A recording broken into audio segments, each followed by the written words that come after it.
Bismillahirrahmanirrahim. Alhamdulillahi rabbil alamin. Allahumma salli wa sallim wa barik ala Muhammad wa ala ali Muhammad.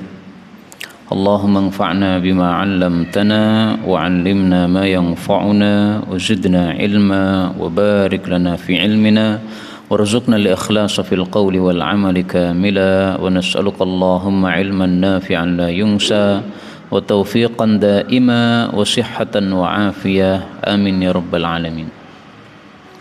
Alhamdulillah, kaum muslimin rahimani wa rahimakumullah. Hari ini 14 Safar 1443 kita lanjutkan pengajian tafsir Al-Quran satu hari satu halaman. Kita sampai halaman 60, yaitu pada surah Ali Imran ayat 78 sampai 83 insyaallah taala. A'udzu billahi as-sami'il 'alim minasy syaithanir rajim min hamzihi wa nafthihi wa nafthihi. Wa inna minhum lafariqan yalwuna alsinatahum bil kitabi litahsibuhu minal kitabi wa ma huwa minal kitab wa yaquluna huwa min indillahi wa ma huwa min indillah wa yaquluna 'ala Allahil kadhiba wa hum ya'lamun. ما كان لبشر أن يؤتيه الله الكتاب والحكم والنبوءة ثم يقول للناس كونوا عبادا لي من دون الله ولكن كونوا ربانيين بما كنتم تعلمون الكتاب وبما كنتم تدرسون ولا يأمركم أن تتخذوا الملائكة والنبيين أربابا أيأمركم بالكفر بعد إذ أنتم مسلمون وإذ أخذ الله ميثاق النبيين لما آتيناكم من كتاب وحكمة ثم جاءكم رسول مصدق لما معكم لتؤمنن به ولتنصرنه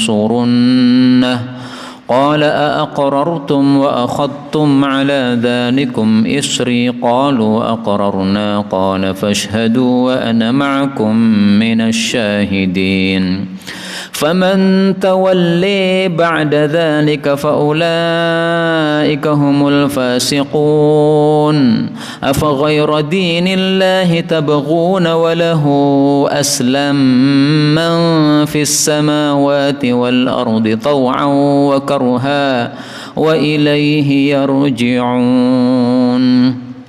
الحمد لله رب العالمين. اللهم ارحمنا بالقرآن آمين.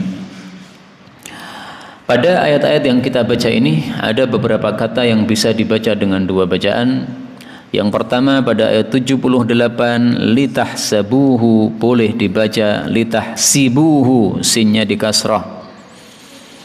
Kemudian pada ayat 79, wan nubuwata boleh dibaca dengan hamzah, wan nubuata, panjang ya, nubuata. Kemudian bima kuntum tu'allimun, masih pada ayat ini boleh dibaca ta'lamun. Kemudian ayat 80, ya'murukum, ra-nya boleh disukun, ya'murkum. Kemudian an-nabiyyin boleh dibaca dengan hamzah, an-nabiyyin. Dan ini dalam semua Quran boleh dibaca dengan dua bacaan kata ini. Kemudian ayat 81, lama ataitukum boleh dibaca lima atainakum. Berubah lafalnya tetapi tafsirnya tidak berubah sama sekali. Kemudian ayat 83, afa ghaira dinillahi yabghun, ya-nya boleh diganti dengan ta, tabghun. Wa ilaihi turja'un wa ilaihi yarji'un, dua bacaan. Ini semuanya adalah qiraah-qiraah mutawatirah yang sumbernya dari Rasulullah sallallahu alaihi wasallam. Semuanya diajarkan oleh Nabi. Dan inilah salah satu sebab kenapa sebagian ayat itu diturunkan 2 kali. Misalnya Al-Fatihah, ini surat yang dikatakan oleh para ulama Madaniyah wa Makkiyah, turun 2 kali. Di Mekah pernah turun, di Madinah juga pernah turun. Lah kenapa kok turun 2 kali? Nah, salah satu sebab kemungkinannya adalah untuk mengajarkan 2 macam bacaan. Karena dalam surat Al-Fatihah kita dapatkan Maliki Yaumiddin, boleh dibaca dengan pendek Maliki Yaumiddin. Nah, bisa jadi pas Nabi mendapatkan wahyu pertama itu dibaca panjang Maliki, setelah itu mendapatkan wahyu kedua dibaca pendek Maliki. Demikian dijelaskan oleh para ulama dalam kitab-kitab ulumul Quran yang mereka tulis. Adapun tafsirnya secara ringkas pada surah Ali Imran ayat 78, Allah mengatakan, wa inna, dan sesungguhnya minhum, dari sebagian mereka, maksudnya ahli kitab, la fariqan, sungguh ada sekelompok, yalghuna alsinatahum, yang mereka memutar lidah mereka, bil kitabi, terhadap alkitab, yaitu kitab suci mereka, litahsibuhu, supaya kalian itu menyangkanya, minal kitabi, termasuk alkitab, wa ma huwa, padahal tidaklah dia itu minal kitabi, dari alkitab, wa yaquluna, dan mereka mengatakan, huwa, dia itu, min indillah, dari hadapan Allah, wa ma huwa, padahal tidaklah dia itu min indillah, dari hadapan Allah, wa yaquluna, dan mereka mengatakan, alallahi, atas nama Allah, al-kadhiba, dusta, wahum ya'lamun, padahal mereka mengetahui bahwa itu adalah dusta. Kaum muslimin rahimani wa rahimakumullah, ayat ini masih membicarakan tentang keburukan-keburukan ahli kitab. Kalau disebut ahli kitab, maka yang dimaksud pasti adalah apa? Yahudi dan Nasrani. Nah, tingkah mereka yang disebutkan dalam ayat ini adalah yalwuna alsinatahum bil kitab. Mereka memutar lidah mereka dengan Alkitab. Maksudnya gimana? Maksudnya mereka mengubah-ubah isi Alkitab, yang disebut sebagai tahrif. Tahrif itu ada 2 macam. Ada mengubah lafalnya, ada mengubah maknanya. Nah, kalau kitab Taurat dan Injil itu sudah diubah dua-duanya. Lafalnya sudah diubah-ubah oleh mereka, dan apalagi maknanya. Tapi kalau Al-Quran, orang tidak mampu mengubah lafalnya. 1 titik diubah dari Al-Quran sudah ketahuan. Sering saya ceritakan, saya masih SD membaca Al-Quran, hum bung syirun. Ibu saya di kamar langsung menegur, salah. Padahal ibu saya tidak hafal Quran, dan waktu itu beliau tidak sedang baca Quran, tidak sedang membuka. Beliau hanya layah-layah di kamar tidur, ya. Kemudian saya membaca hum bung syirun, langsung tahu salah. Lah yang benar apa, Bu? Hum yung syirun, enggak ada, bung syirun enggak ada, kata beliau. Saya lihat mushaf saya betul-betul titiknya 1. Nah, jadi memang yang salah mushafnya itu. Karena saya buka di Quran lain ternyata semuanya yung syirun. Nah, begitu salah 1 titik langsung ketahuan. Enggak perlu ustadz yang menegur, enggak perlu seorang hafidh yang menegur, orang biasa pun juga bisa menegur, tahu kalau itu salah. Nah, ini Quran, ya, dijaga oleh Allah, tidak mungkin lafalnya diubah. Tapi maknanya Quran sering diubah. Orang sering menampilkan dalil ayat-ayat Quran, tapi tafsirnya diubah, dimaknai sendiri, sakarepe dhewe. Nah, itu termasuk tahrif, itu termasuk tingkah ahli kitab. Karena itu kita jangan mengikuti tingkah ahli kitab. Baca Quran jangan diubah-ubah. Boleh membaca dengan model bacaan yang berbeda seperti saya tadi kalau memang ada dasarnya. Tahsabuh, tahsibu, ada dasarnya? Ada. Semuanya dari Nabi? Dari Nabi. Nah, silahkan dibaca. Tapi untuk dikarang, diawur tidak boleh. Tafsirnya juga begitu. Kita tidak boleh mengarang. Kalau kita membaca ayat Quran, wah ini kalimatnya kok tidak bisa langsung dipaham, jangan dipahami sendiri. Pahamilah dengan pemahaman para ulama. Sudah banyak kitab tafsir yang dicetak. ada tafsir Tabari, ada tafsir Ibnu Katsir. Dibuka kitab-kitab tafsir itu kita pahami dengan pemahaman para ulama. Saya sebelum mengajarkan tafsir halaman 60 ini saya juga sudah membuka kitab yang sering saya buka, kitab tafsir Ibnu Katsir. Tetapi saya pilih yang ringkasan, yang ditulis oleh guru kami Syekh Mustafa Al-Adawi. Judulnya Sahih Ibnu Katsir. Karena beliau hanya memilah hadis-hadis yang sahih saja dalam Ibnu Katsir. Yang dhaif sudah dibuangi oleh beliau. Nah, sehingga saya membaca kitab tafsir tersebut tenang. Semua hadis yang saya baca dijamin derajatnya apa? Sahih, karena sudah dipilih oleh beliau. Nah, itu kitab tafsir yang sering saya jadikan pegangan untuk pengajian-pengajian tafsir seperti ini. Nah, dalam kitab tafsir Ibnu Katsir dikatakan bahwa yalwuna alsinatahum, mereka memutar lidah mereka, maksudnya mentakwili kitab mereka dengan takwilan yang salah, dikarang. Jadi ada dua macam tahrif. Tahrif yang disebutkan Ibnu Katsir adalah tahrif makna, maknanya diubah tidak seperti yang semestinya. Tapi ada juga tahrif yang lain, yaitu mengubah kalimatnya sebagaimana sudah kita sebutkan dari ayat-ayat yang lain. Nah, di sini saya akan bacakan satu contoh tahrif yang dilakukan oleh orang-orang Yahudi terhadap kitab Taurat. Di dalam Sahih Bukhari dan Sahih Muslim dijelaskan bahwa dua orang Yahudi berzina, maka dilaporkan kepada Rasulullah sallallahu alaihi wasallam. Maka Rasulullah balik bertanya, "Kaifa taf'aluna biman zana minkum?" Kalian orang-orang Yahudi, bagaimana yang kalian lakukan terhadap orang yang zina? Maksudnya hukumannya apa sesuai kitab Taurat? Maka mereka mengatakan, "Nuhammimuhuma wa nadribuhuma." Kami corengi wajahnya, kemudian kami permalukan dan kami pukuli, kami cambuk. Maka Rasulullah bertanya, "La tajiduna fit Taurati rajm?" Apakah kalian tidak mendapati ayat rajam dalam kitab Taurat? Kok hanya dicambuk saja? Kok hanya dicoreng-morengi mukanya saja? Maka mereka mengatakan, la najidu fiha. Kami tidak mendapati ayat rajam. Maka Abdullah bin Salam, salah satu ulama Yahudi yang sudah masuk Islam, dia mengatakan, kadzabtum, kalian dusta. Inna fiha rajam. Sesungguhnya dalam Taurat ada itu ayat rajam. Maka akhirnya Rasulullah SAW minta dibawakan Taurat. Kalau begitu ambil Taurat. Sekarang dibuktikan mana Taurat. Taurat dibawa, Rasulullah suruh supaya kitab Taurat ini ditaruh di atas kursi. Dan ini menunjukkan bahwa Rasulullah memuliakan kitab suci. Kitab Taurat, kitab suci dari Allah Subhanahu wa taala. Maka jangan ditaruh di tanah, taruh di atas kursi. Nabi suruh taruh di atas kursi. Setelah itu baru dibuka. Setelah dibuka, fanasharuha fawada'a ahaduhum yadahu ala ayatir rajam. Maka salah satu tokoh Yahudi ada yang meletakkan jarinya di atas ayat rajam, ditutupi supaya Nabi enggak membaca. Padahal memang Nabi tidak bisa baca tulis. Faqara'a ma qablaha wa ma ba'daha. Maka dia baca satu ayat sebelumnya dan satu ayat setelahnya. Yang ayat rajam tidak dibaca.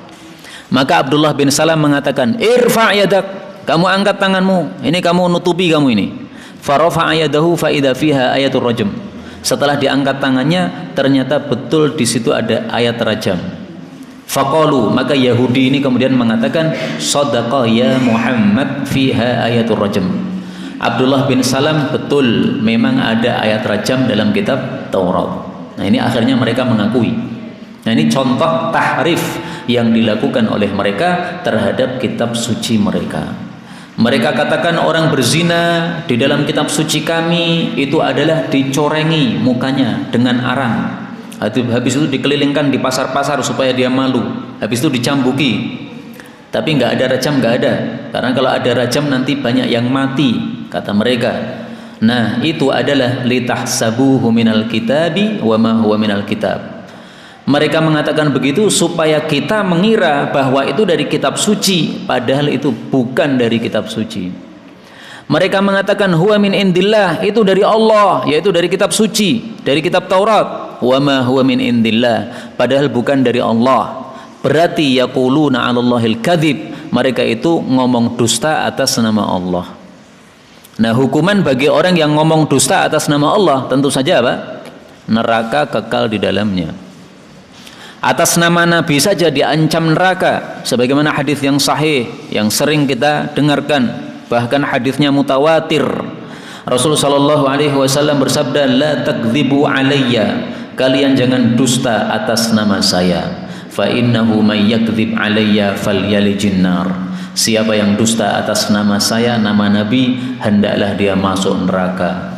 Atas nama Nabi saja masuk neraka, apalagi atas nama Allah. Allah itu lebih mulia daripada Nabi Muhammad sallallahu alaihi wasallam. Karena itu pelajaran dari ayat ini adalah jangan meniru tingkah orang-orang Yahudi. Mereka suka mengubah ayat-ayat, kita jangan mengubah. Baik itu mengubah lafalnya maupun mengubah maknanya. Kita bukan ulama, kalau ingin mengetahui makna dari ayat Quran, carilah di dalam kitab-kitab para ulama, atau tanyalah kepada para ulama yang paham tafsir Al-Quran. Kita lanjutkan. Maka tidaklah pantas libasharin untuk seorang manusia ayyutiyahullahu, bahwasanya Allah memberi dia al-kitab, kitab, wal hukma, dan hukum, wan nubuwata, dan kenabian, thumma yaqula, kemudian dia mengatakan, linnasi, kepada para manusia, kunu, jadilah kalian, ibadalli, hamba-hamba bagi saya, min dunin nasi, min dunillahi, selain daripada Allah. Walakin, akan tetapi, pantasnya mengatakan apa?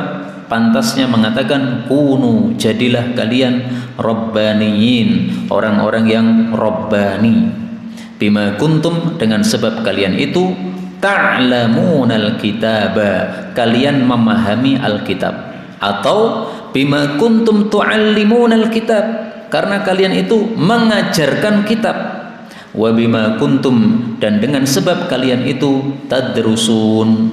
Tadrusun itu Ibnu Katsir mengartikan tahfadzun, kalian menghafal kitab tersebut. Jadi maksud ayat ini adalah tidak mungkin ada orang diberi kenabian oleh Allah, diangkat jadi nabi, kemudian mengatakan sembahlah saya bersama Allah, sekutukanlah saya bersama Allah. Tidak mungkin. Maka ini adalah kalimat, ayat ini adalah menafikan perkataan orang-orang Nasrani. Orang-orang Nasrani mengatakan Isa adalah anak Tuhan, Isa adalah Tuhan yang ketiga. Ada 3 Tuhan, salah satunya adalah Isa. Nah, itu jelas batil, tidak mungkin. Tidak mungkin ada seorang nabi kemudian mengatakan saya adalah Tuhan, saya adalah orang yang berhak disembah selain Allah. Tidak mungkin. Selain itu, ayat ini juga menafikan perkataan orang-orang Yahudi. Karena orang-orang Yahudi mengatakan Uzairun ibnullah, sebagaimana disebutkan pada surah Taubah ayat 30.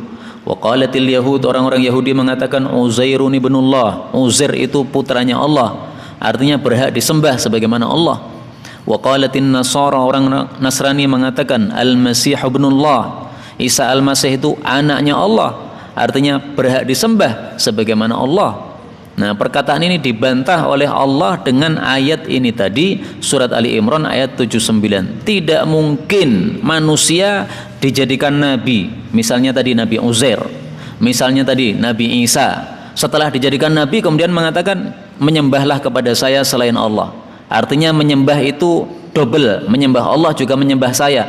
Tidak mungkin seperti itu diucapkan oleh seorang nabi. Kalau ada berita seperti itu pasti berita yang batil, tidak mungkin benar.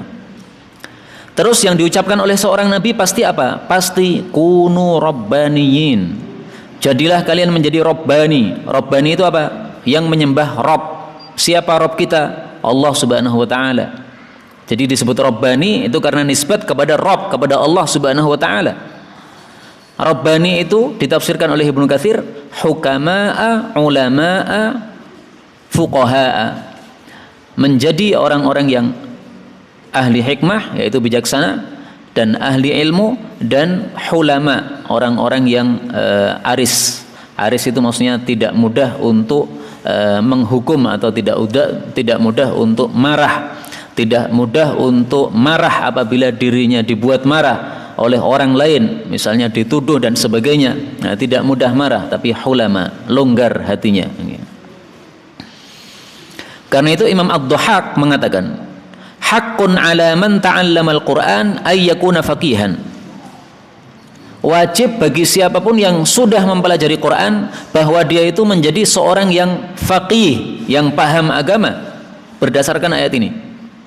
Karena ayat ini mengatakan kunu rabbaniyin bima kuntum ta'lamun. Kalian sudah memahami kitab, maka jadilah rabbani. Artinya sudah memahami kitab, amalkan isinya. Inilah perintah para nabi. Pahami kitab, setelah itu diamalkan. Nah, itu maksud dari kunu rabbaniyin. Pelajari, amalkan. Pelajari, amalkan. Itu intinya itu. Maka Quran diturunkan oleh Allah kepada kita umat Islam tidak hanya untuk dibaca, mohon maaf, tidak hanya untuk dihafalkan, mohon maaf. Saya tidak mengejek orang-orang yang hafal Quran tok tapi tidak paham, tidak. Tetapi itu satu kesalahan di mana orang menganggap bahwa Quran itu diturunkan hanya untuk dihafalkan, titik. Salah seperti itu. Hafalkan itu adalah langkah pertama. Langkah berikutnya pahami. Setelah dipahami, diamalkan. Dan inti dari Quran adalah diamalkan. Dalilnya apa? Dalilnya dalam Al-Quran. Allah Subhanahu wa ta'ala mengatakan, kitabun anzalnahu ilaika mubarakul liyadabbaru ayatihi waliyatadzakkar. Kitab Al-Quran adalah kitab yang kami turunkan kepada engkau, dibarokai oleh Allah, supaya ditadabburi, dipahami. Ya, ditadabburi artinya apa? Dipahami. Jadi bukan hanya dihafalkan, bukan hanya dibaca. Waliyatadzakkar, supaya diambil peringatan, diambil pelajaran. Artinya disuruh mengamalkan isinya. Itu yang dimaksud dari mengambil pelajaran. Ya. Karena itu kaum muslimin rahimani wa rahimakumullah, kajian-kajian tafsir seperti ini sangat penting bagi seluruh umat Islam. Kenapa? Banyak umat Islam yang tidak paham isinya Quran, hanya bisa membaca saja. Banyak orang yang hafal Quran, banyak sekali di Indonesia ini. Karena pesantren-pesantren tahfidz banyak, menjamur sekarang ini. Tapi ketika ditanya apa maksudnya, nggak paham.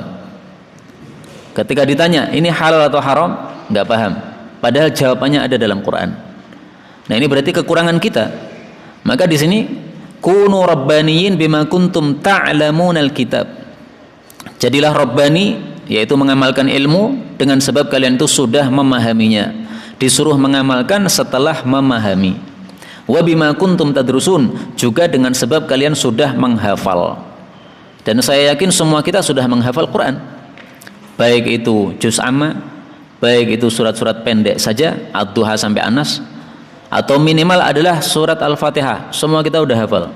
Nah, maka kita ada kewajiban untuk mengamalkan apa yang sudah kita hafalkan dan kita pelajari dari Al-Quran ini. Kemudian Allah mengatakan, wala ya'murkum, dan tidak mungkin Nabi itu menyuruh kalian antattakhidul malaikah, bahwa kalian menjadikan para malaikat, wan nabiin, dan menjadikan para nabi, arbaban, sebagai Tuhan-Tuhan. Tidak mungkin. Kenapa tidak mungkin? Aya'murkum bil kufri, apakah dia memerintahkan kalian dengan kekafiran? Ba'da idh antum muslimun, setelah kalian itu menjadi orang-orang muslim? Tidak mungkin.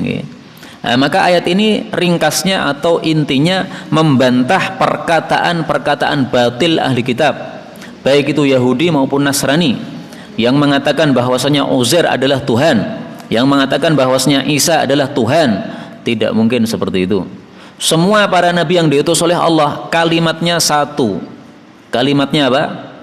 Bahwasanya Allah itulah yang berhak disembah sendiri. Kita lihat ayatnya. Illa nuhi. Allah mengatakan pada surah Al-Anbiya ayat 25. Wa ma arsalna, dan tidaklah kami mengutus min qabli kami rasulin, sebelum engkau wahai Nabi Muhammad, rasul manapun juga, illa nuhi ilaih, kecuali kami wahyukan kepadanya, annahu la ilaha illa ana, bahwasanya tidak ada Tuhan yang berhak disembah selain aku, fa'buduni, maka sembahlah aku saja, yaitu Allah Subhanahu wa ta'ala. Nah, maka dengan ayat ini jelas setiap dakwaan yang mengajak kepada selain penyembahan kepada Allah batil. Setiap dakwaan yang mengajak kepada selain Al-Quran batil, karena yang isinya tauhid hanyalah Quran. Taurat yang ada sekarang bukan tauhid, Injil yang ada sekarang bukan tauhid, maka itu semuanya adalah batil. Dan kemarin sudah kita jelaskan bahwasanya kitab Taurat, kitab Injil itu semuanya kitab-kitab suci yang telah mengalami dua hal. Pertama, sudah mengalami perubahan. Yang mengubah adalah pemeluk-pemeluknya sendiri, yang mengaku sebagai pemeluknya. Jadi sudah nggak asli.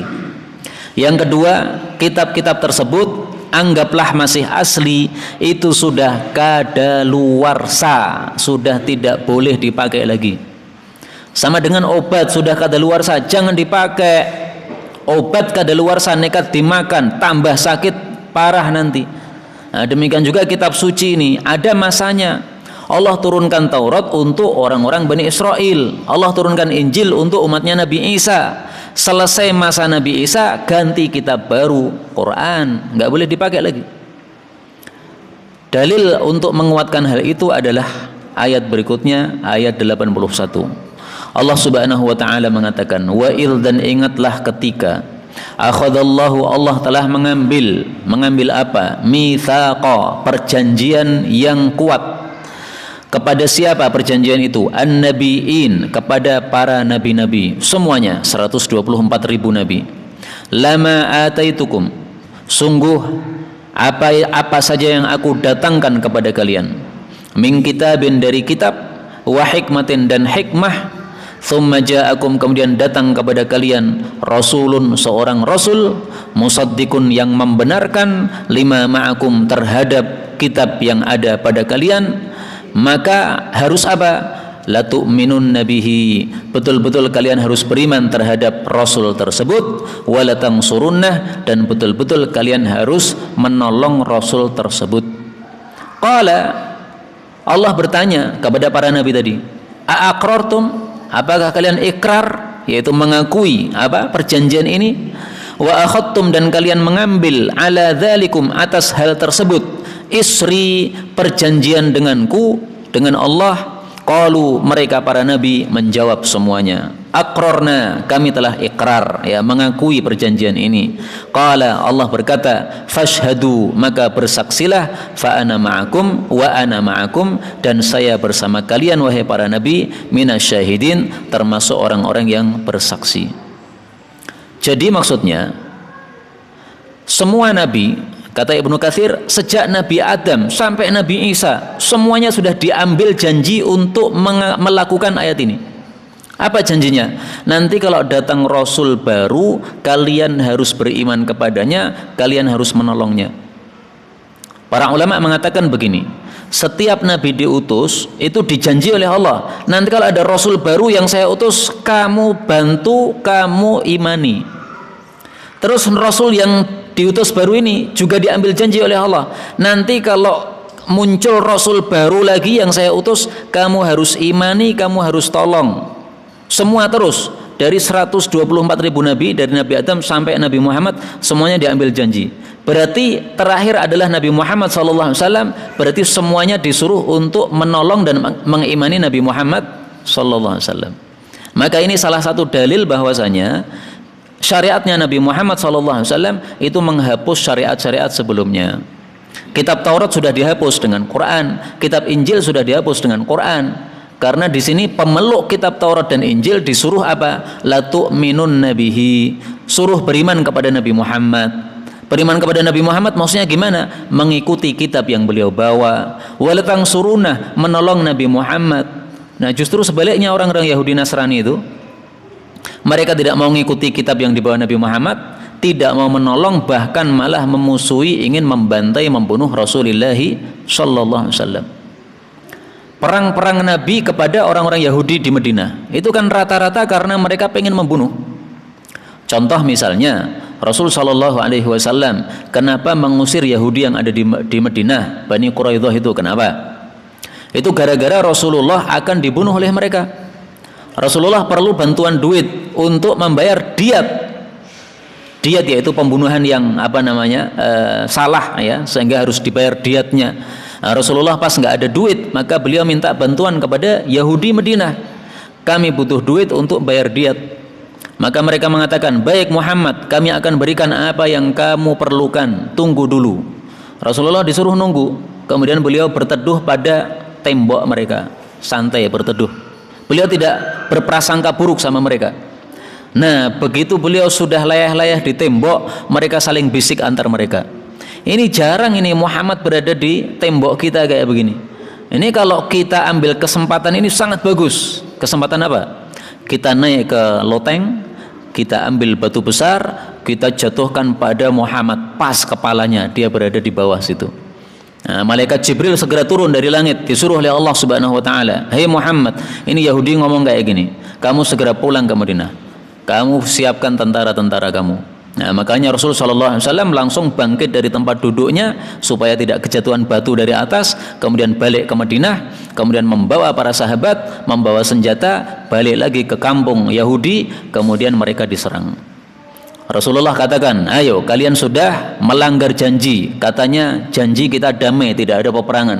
Kenapa kalian malah membisiki di antara kalian untuk membunuh saya dengan batu? Nah, mereka kaget juga. Tadi bisik-bisik tidak ada yang dengar. Kok tiba-tiba Muhammad sudah tahu ini pasti wahyu dari langit. Jadi sebenarnya Yahudi paham sebenarnya bahwasanya Nabi Muhammad SAW itu adalah seorang nabi yang asli, betul-betul nabi. Mereka paham, hanya karena iri mereka tidak mau kemudian iman kepada Rasulullah sallallahu alaihi wasallam. Kaum muslimin rahimani wa rahimakumullah. Saya tampilkan di sini perkataan dari Ibnu Abbas. Karena Ibnu Abbas adalah ahli tafsir yang sangat terkenal di antara sahabat Nabi sallallahu alaihi wasallam. Ibnu Abbas mengatakan, maksud ayat ini adalah ma ba'atsallahu nabiyyan, tidaklah Allah mengutus seorang nabi illa akhadha alaihi al-mitsaq, kecuali Allah mengambil janji yang dikuatkan dengan sumpah kepada nabi tadi, la in ba'atsallahu Muhammadan, kalau nanti Allah sudah mengutus Nabi Muhammad wa huwa hayyun, sementara kamu wahai nabi masih hidup, la yu'minanna bihi wa la yansurunnah, kamu wajib beriman kepada Muhammad, kamu wajib menolong Muhammad sallallahu alaihi wasallam.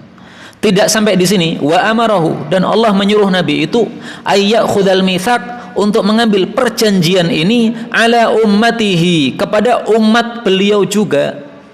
Jadi ayat ini tidak hanya untuk para nabi, tapi untuk nabi plus umatnya nabi tersebut. Nabi Isa misalnya diambil janji oleh Allah, hei Isa, kamu sekarang saya utus jadi nabi. Nanti kalau muncul Muhammad, kamu tinggalkan kitab kamu, kamu imani Muhammad, kitabnya yang dibawa itu kamu pakai, kamu ikuti, dan kamu tolong Muhammad. Terus sekarang rakyatmu Bani Israel, kamu ambil janji juga seperti itu. Nah, sehingga Bani Israel semuanya sudah paham Nabi Muhammad itu betul-betul nabi. Nabi Isa saja sudah mengambil janji kepada mereka. Gampangnya kalau bahasa kita sudah salaman ya, diikat janji, ayo janji sama saya. Nanti kalau muncul Muhammad, iman sama dia, kemudian menolong dia, udah saliman semuanya sama Nabi Isa alaihissalatu wassalam. Tapi begitu Nabi Isa wafat, kemudian muncul Nabi Muhammad sallallahu alaihi wasallam, mereka tidak mau beriman kepada beliau. Na'udzubillahi min syarri dzalik. Karena itu ayat ini mengingatkan kita kepada hadis Nabi sallallahu alaihi wasallam yang diriwayatkan oleh Imam Muslim. Rasulullah sallallahu alaihi wasallam bersabda, "La yasma'u bi", tidaklah mendengar tentang saya, tentang Nabi Muhammad, ahadun min hadhil ummah, siapapun dari umat manusia ini, la yahudiyun wala nasraniyun, tidak peduli apakah itu Yahudi atau Nasrani, sama saja, thumma yamutu wa lam yu'min billadzi ursiltu bihi, dia mati belum beriman kepada sesuatu yang saya diutus dengannya, yaitu Quran, illa kana min ashabin nar, kecuali dia kekal di dalam neraka. Maka Yahudi Nasrani itu semuanya kekal di neraka kalau sampai matinya masih kafir. Hadis riwayat Muslim sahih.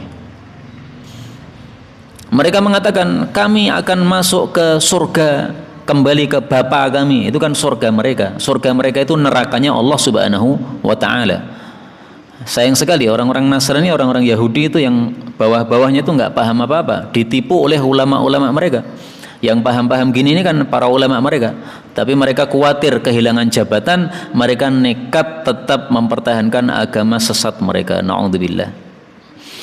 Taib, kita lanjutkan ayat 82. Allah Subhanahu wa taala mengatakan, faman, maka barang siapa yang tawalla, berpaling, ba'da dzalika, setelah itu, yaitu setelah diambilnya janji ini, faulaika, maka mereka itu humul fasiqun, merekalah orang-orang yang fasik. Jadi kalau nekat tidak beriman kepada Nabi Muhammad sallallahu alaihi wasallam, berarti apa? Fasik. Fasik itu apa? Fasik itu artinya keluar. Maksudnya apa? Maksudnya keluar dari ketaatan kepada Allah. Jadi Yahudi Nasrani tidak ada satupun yang taat kepada Allah Subhanahu wa taala. Dengan sebab mereka tidak mau masuk Islam, itu sudah tidak taat sama Allah Subhanahu wa taala. Fasik. Arti kata fasik bisa kita temukan di dalam surah Al-Kahfi yang biasa kita baca pada malam Jumat atau hari Jumat. Al-Kahfi ayat 50. Wa idh qulna lil malaikati isjudu li Adam fasajadu illa iblis. Allah mengatakan kepada para malaikat, sujudlah kepada Adam, semuanya sujud kecuali iblis enggak mau sujud. Kana minal jin, dia termasuk kalangan jin. Fa fasaqa, dia fasik, an amri rabbih, dari perintah Allah. Perintah Allah suruh sujud, dia fasik, keluar dari perintah Allah. Nah, itu makna fasik. Karena itu setiap kita melakukan maksiat, itu saat itu kita boleh disebut sebagai apa? Fasik.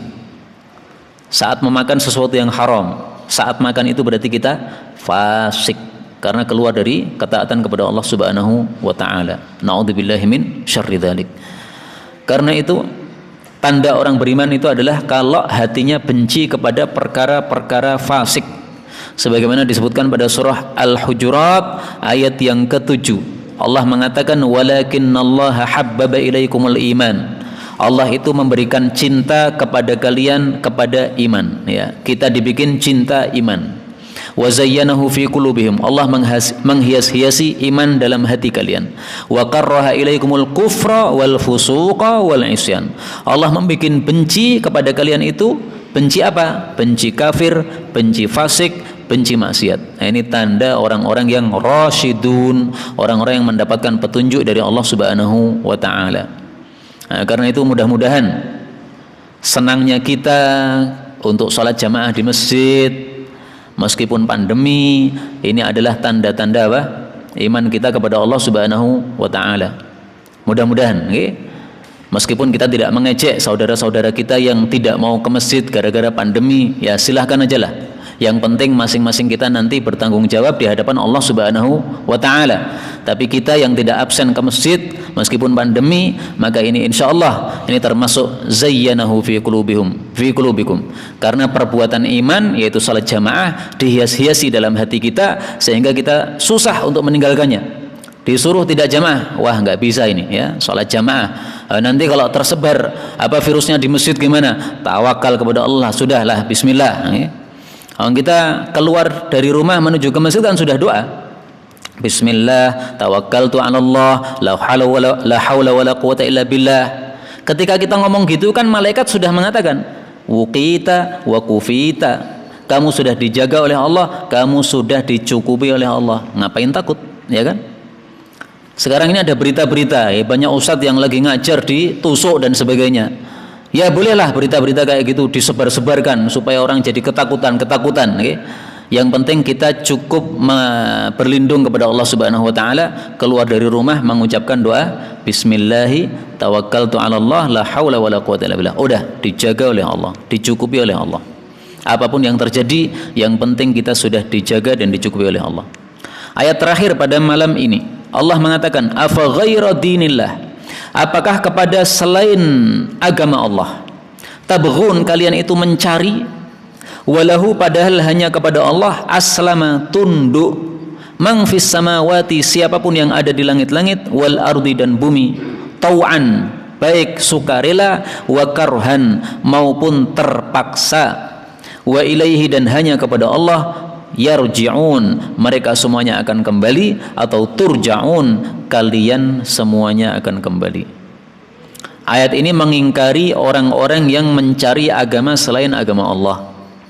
Ayat ini mengingkari perkataan orang yang mengatakan semua agama sama, Yahudi, Nasrani, Buddha, Hindu, Islam, semuanya sama, pengen menuju keselamatan di akhirat. batal perkataan kayak begitu, bohong.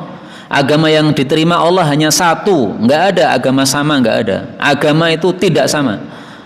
Yang satu sesat, yang lainnya yang satu petunjuk, yang lainnya adalah sesat. Ayat-ayat seperti ini sangat banyak sekali. Famadza ba'dal haqqi illa dhalal. Contoh nih ayatnya. Tidak ada setelah kebenaran kecuali kesesatan. Kebenaran itu adalah Islam. Berarti selain Islam semuanya adalah sesat.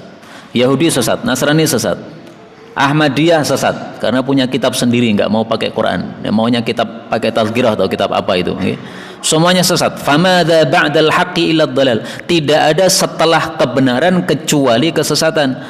Islam ini kebenaran, berarti semuanya sesat selain Islam. Quran ini kebenaran, berarti semuanya selain Quran adalah kesesatan. Selesai masalah. Maka Allah Subhanahu wa taala juga mengatakan pada ayat yang lain, yang ini mirip dengan ayat yang kita baca tadi, yaitu pada surah Ali Imran ayat 85. Wa may yabtaghi ghairal islami dina falyuqbal minhu. Siapapun mencari selain Islam sebagai agamanya tidak bakal diterima oleh Allah Subhanahu wa taala. Agamanya ditolak oleh Allah. Kalau sudah ditolak nanti di akhirat gimana? Wa huwa fil akhirati minal khasirin. Mereka di akhirat termasuk orang-orang yang rugi. Rugi maksudnya kekal di neraka, enggak ada pahala sama sekali, nol. Adapun yang dimaksud di sini tunduk kepada Allah, semua yang ada di langit dan bumi, baik secara sukarela maupun secara terpaksa, ini ditafsirkan oleh para ulama. Yang dimaksud tunduk dengan sukarela itu adalah orang beriman. Hatinya tunduk kepada Allah, manut kepada Allah, badannya, bodinya juga tunduk kepada Allah. Disuruh sholat, datang ke masjid sholat, berarti hatinya tunduk, kakinya tunduk, datang ke masjid itu tunduk. Disuruh sujud, ya kita bungkukkan badan kita sujud, itu tunduk namanya. Adapun orang kafir itu tunduknya karhan, terpaksa. Hatinya nggak mau sebenarnya, tetapi bodinya tidak bisa menolak. Allah mengatakan, hei orang kafir, kamu sakit, bodinya sakit juga. Hei kamu kafir, demam kamu, demam juga. Itu berarti bodinya tunduk kepada Allah. Tapi tunduknya secara apa? Terpaksa. Sebenarnya mereka nggak mau sakit. Sebenarnya mereka tidak mau mati. Tetapi Allah kalau sudah menetapkan kamu mati, mati. Kamu sakit, sakit. Kamu pergi, pergi. Nah, itu yang dimaksud dari tunduk maupun tidak tunduk ini. Nah, kita orang-orang beriman taatnya kepada Allah tau'an, dengan sukarela, hatinya rela, hatinya setuju, dan juga badannya melakukan apa yang diperintahkan oleh Allah Subhanahu wa taala. Karena itu kita berharap lagi kepada Allah, mudah-mudahan datang kita ke masjid untuk salat jamaah ini termasuk tanda-tanda kita orang beriman. Karena orang beriman itu tau'an, itu tunduk kepada Allah hatinya dan bodinya. Hatinya tunduk, bodinya tunduk, badannya tunduk, melakukan apa yang diperintahkan oleh Allah Subhanahu wa taala. Terakhir ayat ini mengatakan hanya kepada Allah kalian akan dikembalikan. Maksudnya dikembalikan untuk mendapatkan balasan masing-masing. Amalan buruk dibalas buruk, amalan baik dibalas baik. Maka kita berdoa kepada Allah, mudah-mudahan semua kita diberi ampunan oleh Allah Subhanahu wa taala sehingga masuk jannah tanpa hisab, tanpa azab. Amin ya rabbal alamin. Wallahu a'lam bissawab. Walhamdulillahirabbil alamin.